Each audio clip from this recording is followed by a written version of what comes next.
नमस्कार, आपका central employ news YouTube channel के नए और प्रेस वीडियो में आपका हार्दिक स्वागत है। आज सभी केंद्रीय कर्मचारी राज्य कर्मचारी पेंशनर्स को लेकर 5 बड़ी खबरें है जो आपको इस वीडियो में देखने को मिलेगी। तो बने रहे वीडियो को लास्ट तक और जाने इन महत्वपूर्ण खबरों को सबसे पहले। इससे पहले अगर आपने अभी तक भी इस वीडियो पर एक लाइक नहीं किया तो एक लाइक कर दीजिए, क्योंकि आपका एक लाइक ही हमारी मेहनत का फल होता है। वही चैनल को भी फ्री में सब्सक्राइब नहीं किया सब्सक्राइब कर लीजिए, ताकि आगे भी आपको कर्मचारी व पेंशनर से जुड़ी हर एक अपडेट सबसे पहले देखने को मिलती रहे। बड़ी खबर, देश के 65 लाख पेंशन भोगियों के लिए काम की खबर। बेसिक पेंशन को लेकर हो सकता है फैसला। जी हां, इस वक्त की बड़ी खबर। जी हां, आपको बता दें कि देश के 65 लाख पेंशन भोगियों के लिए एक अच्छी खबर है। जल्द ही इनकी बेसिक पेंशन की राशि में इजाफा हो सकता है। सरकार इस संबंध में निर्णय कर सकती है। यदि सब कुछ ठीक रहा तो कर्मचारी भविष्य निधि संगठन यानी ईपीएफओ इसे लेकर व्यवस्था बना सकता है। असल में भाजपा ने श्रम मंत्रालय के सदस्य का एक प्रस्ताव भेजा है। इसमें कर्मचारी पेंशन योजना ईपीएस में मासिक पेंशन राशि बढ़ाने और अन्य सुविधाओं का लाभ 65 लाख से अधिक पेंशन धारकों को दिए जाने की मांग की गई है। ईपीएस 95 राष्ट्रीय संघर्ष समिति के अनुसार पेंशन भोगी महंगाई भत्ते डीए के साथ मूल पेंशन 7,500 रुपये मासिक करने, पेंशन भोगियों के पति या पत्नी को मुफ्त स्वास्थ्य सुविधाएं हेल्थ सर्विस देने की मांग लंबे समय से की जा रही है। इस 95 एनएससी के अध्यक्ष कमांडर अशोक राव सेवानिवृत्त का कहना है कि 30 वर्ष तक काम करने और पेंशन फंड में योगदान करने के बाद भी कर्मचारियों को मासिक पेंशन के तौर पर केवल 2,500 रुपये ही मिल रहे हैं। आपको बता दें कि पीएस 95 एक प्रकार की कर्मचारी भविष्य निधि संगठन की कर्मचारी पेंशन योजना का नाम है।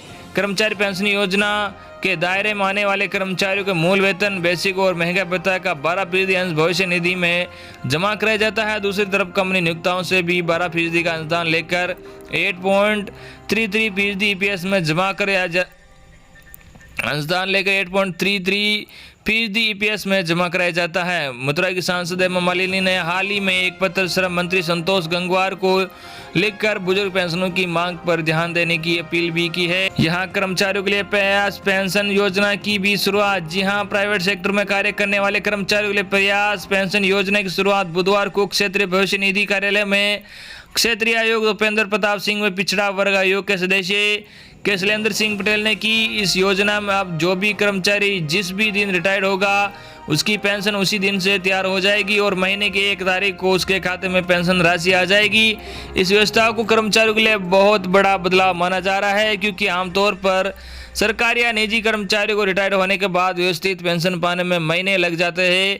कागजी कार्रवाई लंबे समय तक चलती और पेचीदा कवायद के बाद पेंशन का क्रम बन पाता है, लेकिन अब ऐसा नहीं होगा। अब कर्मचारियों को तुरंत इसका लाभ मिलेगा। इसके तहत जो कर्मचारी 30 सितंबर को रिटायर्ड हुए उनके खाते में 1 अक्टूबर को राशि भेजने के लिए प्रबंध कर दिया गया है। बड़ी खबर, पराली जलाने पर इन कर्मचारियों पर गिरेगा गाज, एसीआर पर पड़ेगा सीधा असर। जी हाँ, कोविड-19 महामारी के बीच पराली जलाने पर अंकुश लगाने के लिए पंजाब सरकार ने अपने कर्मचारियों के खिलाफ कानूनी कार्रवाई का भी आदेश दिया है।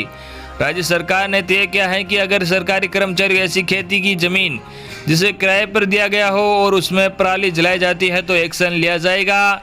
पिछले वर्षों में कई सरकारी कर्मचारियों ने अपने पैतृक गांवों में अपनी भूमि को पट्टे पर दे दिया था, लेकिन वे किसानों को फसल अवशेषों पराली को न जलाने के लिए सचेत करने में असफल रहे।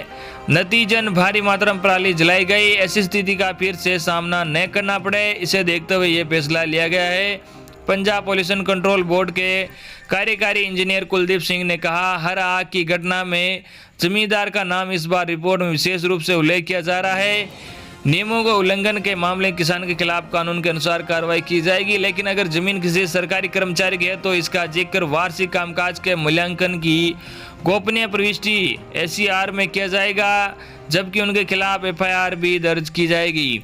महामारी के बीच सरकार पहल कर रही है, क्योंकि पराली का जलना स्वास्थ्य के लिए हानिकारक है और खराब हवा के कारण लोगों विशेषकर बुजुर्गों को परेशानी झेलनी पड़ सकती है। सिंह ने कहा, प्रत्येक गांव में नोडल अधिकारी नियुक्त किए गए हैं और विभिन्न सरकारी विभागों को पराली जलाने से रोकने के लिए अभियान चलाया गया है।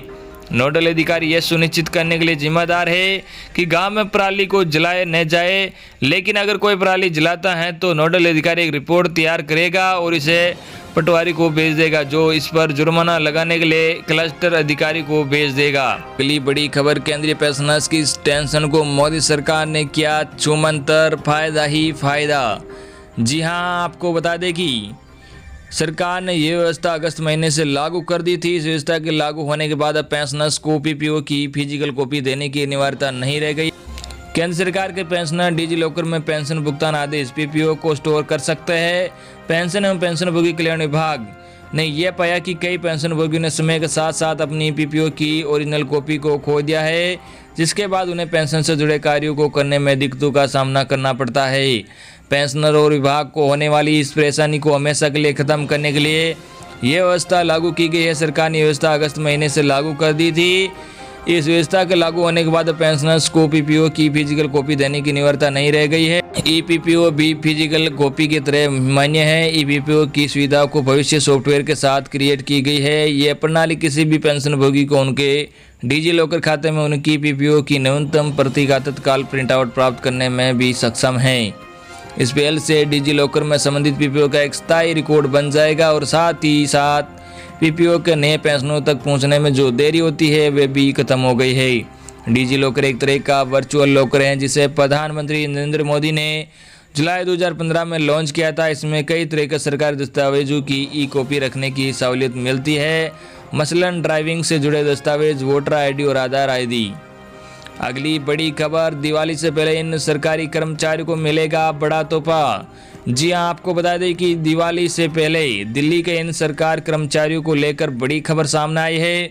दरअसल दिल्ली हाईकोर्ट ने उत्तरी दिल्ली नगर निगम के 9000 शिक्षकों के रुके हुए वेतन को जारी करने का निर्देश दिया है।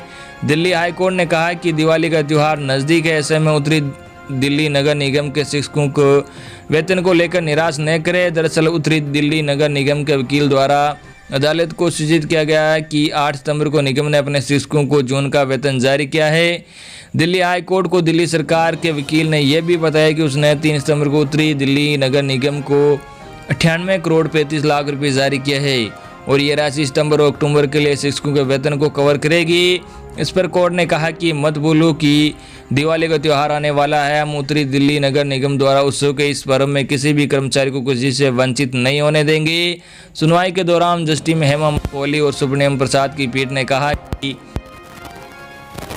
लोग से निराश है। उत्तर दिल्ली नगर निगम के वकील ने कहा कि वे निर्देश को लेकर जानकारी देंगे कि अभी नगर निगम को दिल्ली सरकार से उक्त धनराशि मिली है या नहीं। बता दें कि कोरोना काल में कुछ पैसे राज्य स्तर पर मिल गए हैं, जिनका असर फिलहाल कर्मचारियों की जेब पर पड़ रहा है। अगली बड़ी खबर, इन कर्मचारियों को जेल मिल सकती है या बड़ी सौगात। आपको बता दें कि कमेटी ने गुरुवार 24 सितंबर से शुरू हुई अपनी हड़ताल को बंद कर दिया। गैर कृषि विश्वविद्यालयों के 8 गैर शिक्षण कर्मचारियों का नेतृत्व करने वाली कमेटी ने सरकार के साथ बातचीत के बाद ये फैसला लिया कि कमेटी ने एक बयान जारी कर ये जानकारी दी है। ये कमेटी कर्मचारियों गैर कृषि विश्वविद्यालयों के गैर शिक्षण कर्मचारियों के लिए 7 वेतन आयोग की सिफारिशों को लागू नहीं करने का विरोध कर रही है। अन्य मांगों में समयबद्ध पदोन्नति योजना, 5 दिवसीय कार्य सप्ताह, सेवानिवृत्ति कर्मचारियों की पेंशन और भर्ती प्रणाली में बदलाव शामिल है। कमेटी द्वारा गुरुवार को जारी एक बयान में कहा गया है कि कमेटी के सदस्यों, राज्य के उच्च और तकनीकी शिक्षा मंत्री उदय सामंत के बीच टेलीफोन पर बातचीत हुई। यह तय किया है कि पहली कुछ मांगें तुरंत पूरी होगी। इसे देखते हुए और मंत्री की अपील के अनुसार विरोध वापस लिया जा रहा है। हालांकि अगर मांग नहीं मानी जाती है तो समिति 19 अक्टूबर से अपनी हड़ताल फिर से शुरू करेगी। अगली बड़ी खबर, कर्मचारियों को डीए कटौती का आदेश वापस ले रही है मोदी सरकार। जानिए इस बड़ी खबर को। जी हां, क्या केंद्र सरकार कर्मचारियों को डीए कटौती का आदेश वापस ले रही है? और ये खबरों पर आप भी यही सोच रहे होंगे कि क्या सच में ऐसा हो रहा है? तो इस खबर में कोई सच्चाई नहीं है। पीआईबी के फैक्ट चेक में इस खबर का पता चला है। सोशल मीडिया पर मैसेज के जरिए ये दावा किया जा रहा है कि केंद्र सरकार ने कर्मचारियों को डीए की कटौती का आदेश वापस ले लिया है। इस तरह के वायरल दावे के साथ एक आदेश की कॉपी भी वायरल हो रही है। इस आदेश को 21 सितंबर का बताया जा रहा है, लेकिन हम बता दें कि ये वायरल मैसेज सही नहीं है और केंद्र सरकार ने ऐसा कोई आदेश अब तक जारी नहीं किया है। दरअसल कोविड-19 के संक्रमण को लेकर जारी किए गए लॉकडाउन के कारण आए आर्थिक सुस्ती को देखते हुए केंद्र की मोदी सरकार ने केंद्रीय कर्मचारियों को महंगाई भत्ते की 3 अतिरिक्त किस्तों पर रोक लगाने का फैसला लिया था। केंद्र सरकार के इस फैसले का असर 50 लाख कर्मचारियों 61 लाख पेंशन भोगियों पर पड़ा है। अब दावा किया जा रहा है कि यह आदेश वापस ले लिया गया है। हमारी जानकारी पसंद आई होगी, धन्यवाद।